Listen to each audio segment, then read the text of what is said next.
محراب مریم کیا ہے؟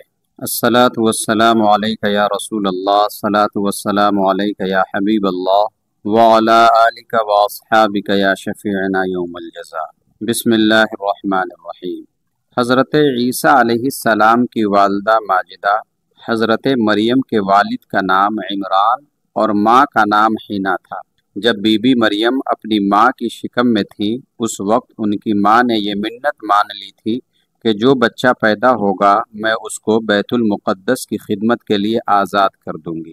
چنانچہ جب حضرت مریم پیدا ہوئیں تو ان کی والدہ نے ان کو بیت المقدس میں لے کر گئی۔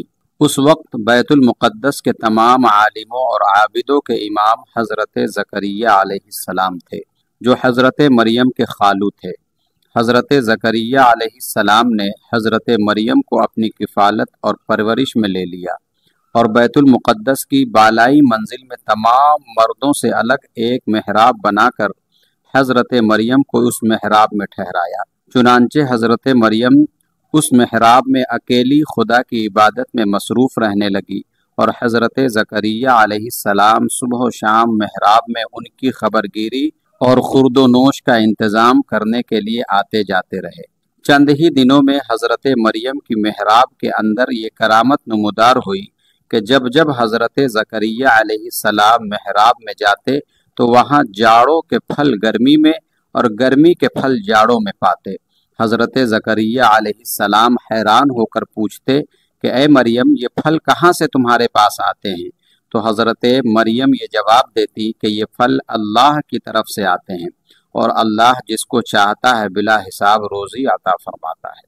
حضرت زکریا علیہ السلام کو خداوند قدوس نے نبوت کے شرف سے نوازا تھا، مگر ان کے کوئی اولاد نہیں تھی اور وہ بالکل ضعیف ہو چکے تھے۔ برسوں سے ان کے دل میں فرزند کی تمنا تھی اور بارہا انہوں نے گڑ گڑا کر خدا سے فرزند ملنے کی دعا بھی مانگی تھی، مگر خدا کی شان بے نیازی کے باوجود اس کے اب تک ان کو کوئی فرزند نہیں ملا۔ جب انہوں نے حضرت مریم کی محراب میں یہ کرامت دیکھی کہ اس جگہ بے موسم کا پھل آتا ہے، تو اس وقت ان کے دل میں یہ خیال آیا کہ میری عمر اب اتنی ضعیفی کی ہو چکی ہے کہ اولاد کے پھل کا موسم ختم ہو چکا ہے، مگر وہ اللہ جو حضرت مریم کی محراب میں بے موسم کے پھل عطا فرماتا ہے، وہ قادر ہے کہ مجھے بھی بے موسم کے اولاد کا پھل عطا فرما دے۔ چنانچہ آپ نے محراب مریم میں دعا مانگی اور آپ کی دعا مقبول ہو گئی، اور اللہ تعالیٰ نے بڑھاپے میں آپ کو ایک فرزند عطا فرمایا جن کا نام خود خداوند عالم نے یحییٰ رکھا، اور اللہ تعالیٰ نے ان کو نبوت کا شرف بھی عطا فرمایا۔ قرآن مجید میں خداوند قدوس نے اس واقعے کو